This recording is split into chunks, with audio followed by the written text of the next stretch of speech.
September 1974, North Atlantic Ocean, 200 miles south of Iceland. USS Enterprise steamed into Arctic waters with the US Navy's newest weapon system embarked. 12 F-14A Tomcat fighters equipped with AWG-9 radar and AEM-54 Phoenix missiles. Lieutenant Commander Henry Kleeman sat in his F-14's cockpit at 25,000 feet, conducting combat air patrol 150 miles ahead of the carrier battle group. His radar warning receiver chirped, Soviet maritime reconnaissance aircraft approaching from the northeast. Kleeman's radar intercept officer activated the AWG-9 radar. The massive 36-inch antenna began scanning. At 120 miles range, the radar detected 6 Soviet Tu-22M Backfire bombers in formation, approaching at 500 feet altitude. The AWG-9's track-while-scan mode locked all 6 targets simultaneously, displaying them on the tactical information display. Kleeman's RIO selected all 6 bombers and simulated launching 6 Phoenix missiles, 1 per target. The fire control computer calculated launch parameters and confirmed all 6 missiles would intercept at ranges between 80 and 95 miles. Flight time: approximately 90 seconds from launch to impact. The Soviet bomber crews had no idea they were already dead. Their primitive radar warning receivers detected the F-14's radar transmission, but couldn't determine range or whether weapons had been launched. From their perspective, they were still 120 miles from the American carrier, well beyond the 25 to 30-mile range of American Sparrow missiles they'd been briefed about. They believed they had another 40 to 50 miles before entering the zone where American fighters could threaten them. They were wrong by 70 miles. This engagement, never fired but simulated dozens of times during Cold War encounters, represented the death of Soviet Naval Aviation's primary wartime mission. The doctrine they'd spent 20 years perfecting had been rendered obsolete by American technology they couldn't match. Soviet anti-carrier strategy in the 1970s and 1980s revolved around overwhelming American naval defenses, with saturation attacks from long-range bombers carrying supersonic anti-ship missiles. The Tu-22M Backfire, designated Backfire by NATO, was the primary weapon for executing this mission. This supersonic bomber could reach speeds of Mach 1.8 at altitude, carried a crew of 4, and had a combat radius exceeding 2,000 miles. The critical capability was its ability to carry 8 Kh-22 missiles, designated AS-4 Kitchen by NATO, massive anti-ship weapons with 2,200-pound warheads, Mach 2.5 speed, and 250-mile range. Soviet doctrine called for coordinated regiment-level attacks. 12 Backfire bombers would launch from bases in the Kola Peninsula or Kamchatka, fly at extremely low altitude, 500 feet or less, to avoid radar detection, then approach American carrier battle groups from multiple directions. At approximately 150 miles from the target, the bombers would pop up to 3,000 feet altitude, acquire the carrier group on radar, and salvo their missiles. 12 bombers launching 96 Kitchen missiles simultaneously would create a saturation attack that Soviet planners believed no defensive system could completely stop. Even if American defenses destroyed 90% of the missiles, the remaining 10 missiles hitting an aircraft carrier would sink it or render it inoperable. The mathematics seemed sound. American carrier defense in the early 1970s relied primarily on F-4 Phantom fighters flying combat air patrol at ranges of 50 to 75 miles from the carrier. The F-4 carried AIM-7 Sparrow missiles with maximum range of approximately 25 miles, effective only at visual range or slightly beyond. Soviet bombers approaching at low altitude might not be detected until they were within 100 miles of the carrier. By the time F-4s intercepted and engaged with Sparrow missiles at 25-mile range, the Soviet bombers would have already launched their Kitchen missiles. The carrier's defenses would then face 96 incoming supersonic missiles, more than the defensive missile systems could handle. Some Kitchen missiles would inevitably penetrate and destroy the carrier. Admiral Sergei Gorshkov, Commander-in-Chief of the Soviet Navy, publicly declared that the missile age had made aircraft carriers obsolete. Soviet bomber regiments trained extensively for the anti-carrier mission, practicing low-altitude approaches, coordinated timing, and simultaneous missile launches. Soviet military planning assumed that in any conflict with NATO, Soviet naval aviation would destroy American carriers within the first days of hostilities, eliminating American power projection capability and tipping the naval balance decisively in Soviet favor. The bomber crews were confident. They had the numbers, the missiles, and the tactics to overwhelm American defenses. American carriers were expensive, vulnerable targets that Soviet bombers would sink. What Soviet planners did not anticipate was that American naval aviation would develop a weapon system specifically designed to defeat this exact threat. The F-14A Tomcat, developed by Grumman Aircraft in response to Navy requirements for fleet defense, wasn't just an improved fighter. It was a complete reimagining of carrier air defense, built around beyond visual range combat capability that Soviet doctrine never seriously considered possible. The F-14 incorporated multiple revolutionary features. Variable geometry wings that swept from 20 degrees for takeoff and landing to 68 degrees for high-speed flight gave the aircraft performance across the entire speed envelope. 2. Pratt & Whitney TF30P4114A turbofan engines, each producing 20,900 pounds of thrust with afterburner, gave the 60,000-pound aircraft a maximum speed exceeding 910 miles per hour and combat radius of 500 miles. The crew of 2, pilot and radar intercept officer, sat in tandem cockpits, with the RIO managing the sophisticated radar and weapon systems while the pilot flew the aircraft. But the revolutionary element was the Hughes AWG-9 weapons control system, the most sophisticated airborne radar ever installed in a fighter aircraft at that time. The AWG-9's 36-inch flat-plate antenna provided detection ranges that exceeded anything Soviet bombers could achieve. Against bomber-sized targets, the radar could detect aircraft at ranges up to 195 miles, nearly 200 miles of detection range. The pulse Doppler design allowed the radar to detect low-flying targets against ground clutter by measuring the Doppler shift of reflected radar energy, filtering out stationary returns from the ground and showing only moving targets. The real breakthrough was information processing. While Soviet bombers carried radar that could detect perhaps 1 or 2 targets at a time, the AWG-9 could track 24 targets simultaneously while maintaining track-while-scan mode to search for additional threats. More importantly, the system could guide 6 missiles against 6 separate targets at the same time. This meant a single F-14 could engage an entire bomber formation simultaneously, rather than having to engage targets sequentially. The radar would track all threats. The fire control computer would prioritize based on range and threat level, and the RIO could launch 6 missiles within seconds, each guided to a different target. The weapon that made this capability devastating was the AIM-54 Phoenix missile, developed by Hughes Aircraft specifically for the F-14 AWG-9 system. The Phoenix was massive by air-to-air missile standards, 985 pounds, 13 feet long, 15 inches in diameter. The solid rocket motor could accelerate the missile to speeds exceeding Mach 5, over 3,800 miles per hour. The 135-pound proximity-fused warhead contained high explosive, surrounded by continuous rod warhead elements designed to shred aircraft structures. Maximum range exceeded 100 miles, though actual effective range varied with launch conditions, target altitude, and intercept geometry. The guidance system used a sophisticated 3-phase approach. During the boost phase immediately after launch, the missile followed inertial guidance based on target position at launch. During the mid-course phase, which could last over a minute for long-range shots, the missile received periodic course corrections from the launching F-14's AWG-9 radar via data link, updating the intercept trajectory as the target maneuvered. In the terminal phase, typically the final 10 to 15 miles, the missile activated its own active radar seeker and homed autonomously on the target, without further guidance from the launching aircraft.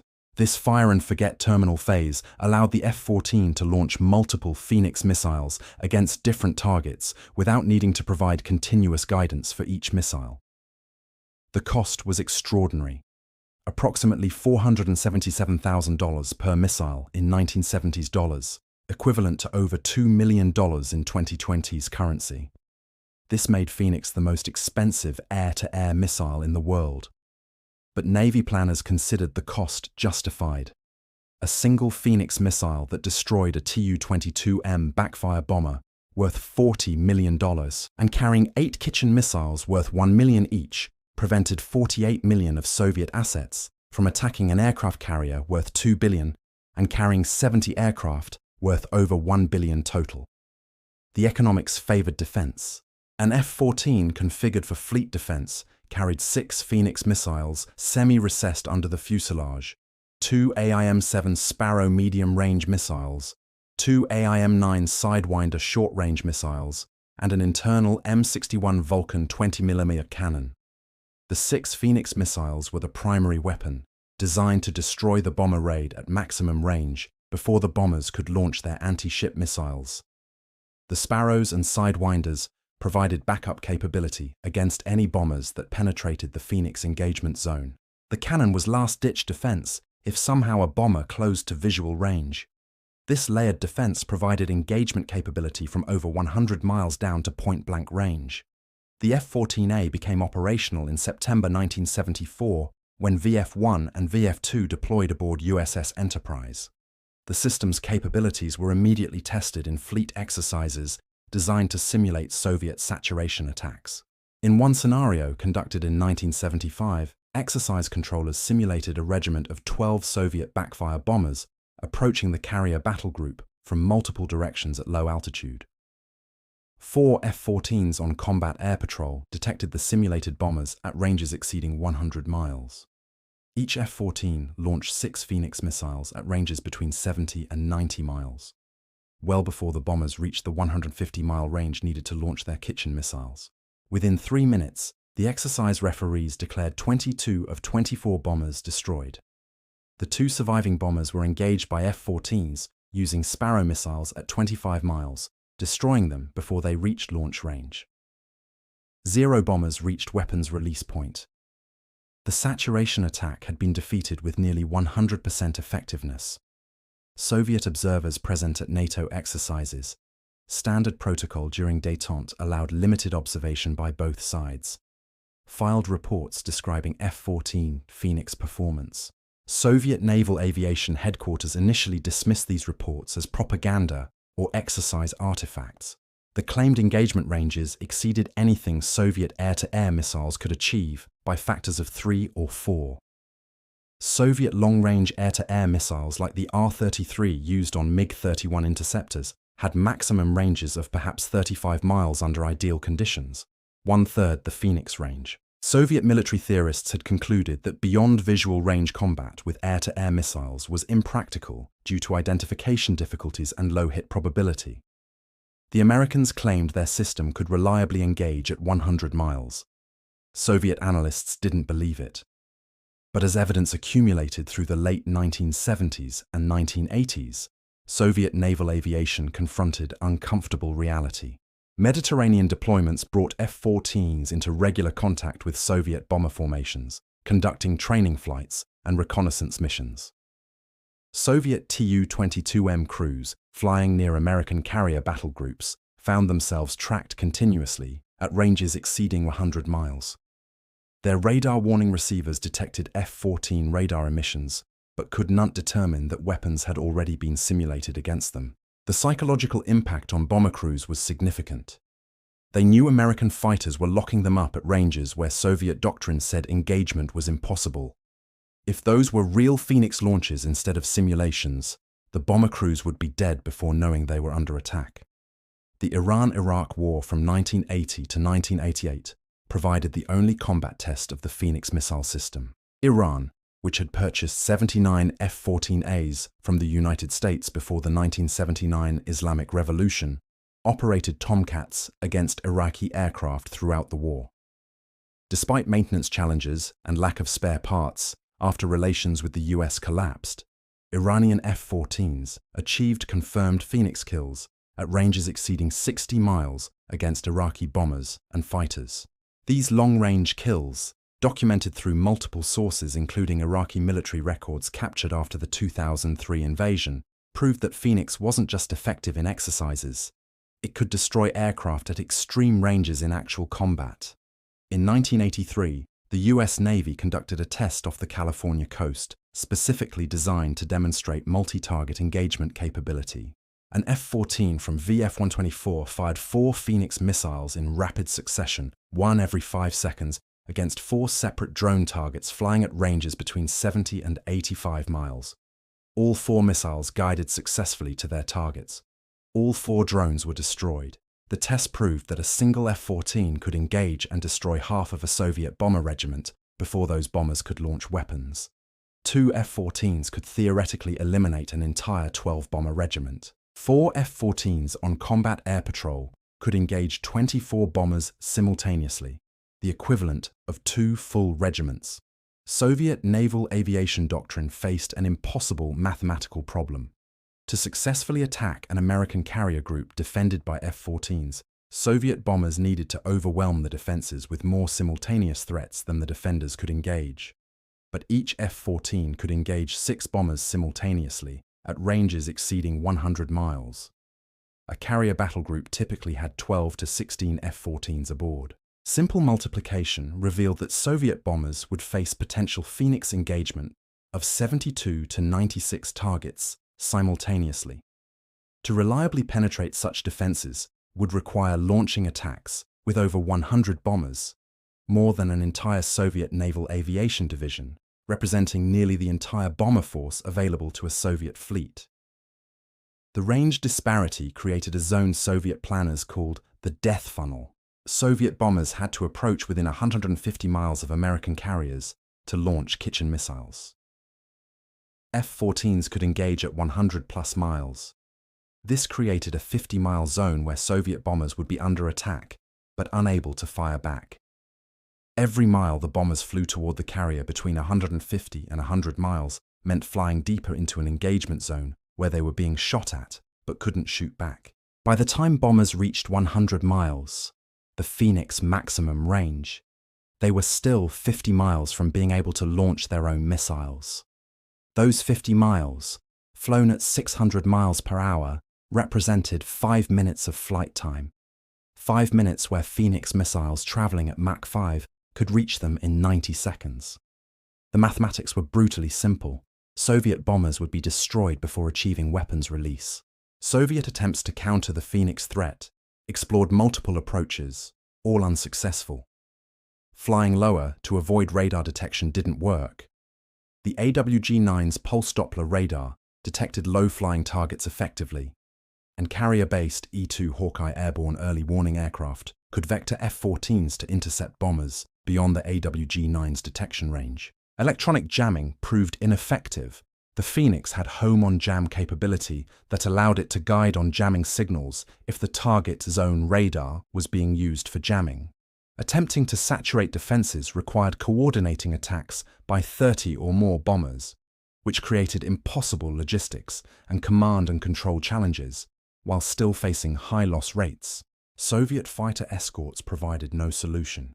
The MiG-31 Foxhound, developed specifically as a long-range interceptor, carried R-33 missiles with approximately 35-mile maximum range. Even if MiG-31s could reach F-14s, which was unlikely given the F-14's superior speed and maneuverability, they would face Phoenix engagement at 3 times the range of their own missiles. The MiG-31 pilots would be destroyed before their weapons could reach the F-14s they were trying to protect. The technology gap reflected fundamental differences in American and Soviet aviation development. American microelectronics, radar design, and missile guidance systems benefited from massive defense investment and cutting-edge semiconductor technology. The AWG-9 radar incorporated computers that could process tracking data for 24 targets simultaneously. Computing power Soviet avionics couldn't match. The Phoenix active radar seeker used solid-state electronics and sophisticated signal processing that Soviet missile designers struggled to replicate. Even when Soviet engineers understood the principles, they lacked the industrial capacity to manufacture equivalent systems in military quantities. Post-Cold War analysis by Russian naval officers acknowledged the failure of Soviet anti-carrier doctrine. In interviews conducted during the 1990s, former Soviet bomber pilots described the psychological impact of knowing their missions had become essentially suicidal. They had trained for years to execute saturation attacks against American carriers. The F-14 Phoenix system made those attacks impossible without accepting catastrophic losses. One former Tu-22M pilot stated bluntly, "We knew we were being tracked at 100 miles. Our missiles had 250-mile range, but we had to get within 150 miles to launch. That meant 50 miles where they could kill us, and we couldn't shoot back. Every kilometer closer meant higher probability of death. The mission planners knew it. The aircrew knew it. We trained anyway, but everyone understood these were suicide missions." Soviet naval aviation revised tactics throughout the 1980s, attempting to develop approaches that could survive Phoenix engagement. Some planners proposed using cruise missiles launched from submarines to distract F-14s, while bombers attacked from different directions. Others suggested coordinating bomber attacks with submarine-launched ballistic missiles to overwhelm American defenses simultaneously across multiple dimensions. But these complex multi-domain attacks required coordination and communications that Soviet forces struggled to achieve even in peacetime exercises. In wartime conditions, executing such attacks while under attack themselves seemed impractical. By the late 1980s, Soviet naval planning documents acknowledged that carrier battle groups defended by F-14s were nearly invulnerable to bomber attack under most realistic scenarios. The F-14 Tomcat served the US Navy for 32 years, from 1974 until final retirement in 2006. During that entire period, no F-14 ever fired a Phoenix missile in combat against enemy aircraft. Not because the system was ineffective, but because the deterrent was so complete that no adversary ever attempted the attacks the system was designed to defeat. Soviet bomber raids against American carriers never materialized because Soviet planners understood such attacks would fail catastrophically. The F-14's mere presence defending carrier battle groups prevented the attacks it was built to stop. The Phoenix missile system was retired along with the F-14 in 2006, replaced by F-A-18E F Super Hornets, carrying AIM-120 AMRAAM missiles with shorter 50-mile range but greater versatility against fighter aircraft. The Navy concluded that the extreme long-range anti-bomber mission that justified Phoenix's existence had become obsolete with the Soviet Union's collapse.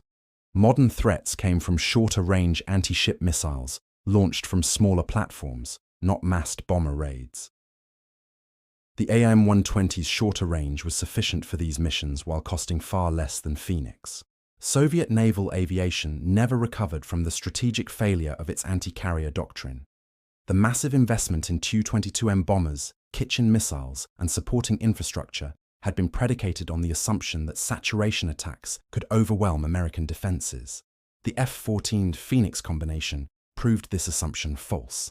By the time the Soviet Union collapsed in 1991, Soviet naval aviation had effectively abandoned anti-carrier strikes as a primary mission, accepting that American carriers were too well defended to attack successfully.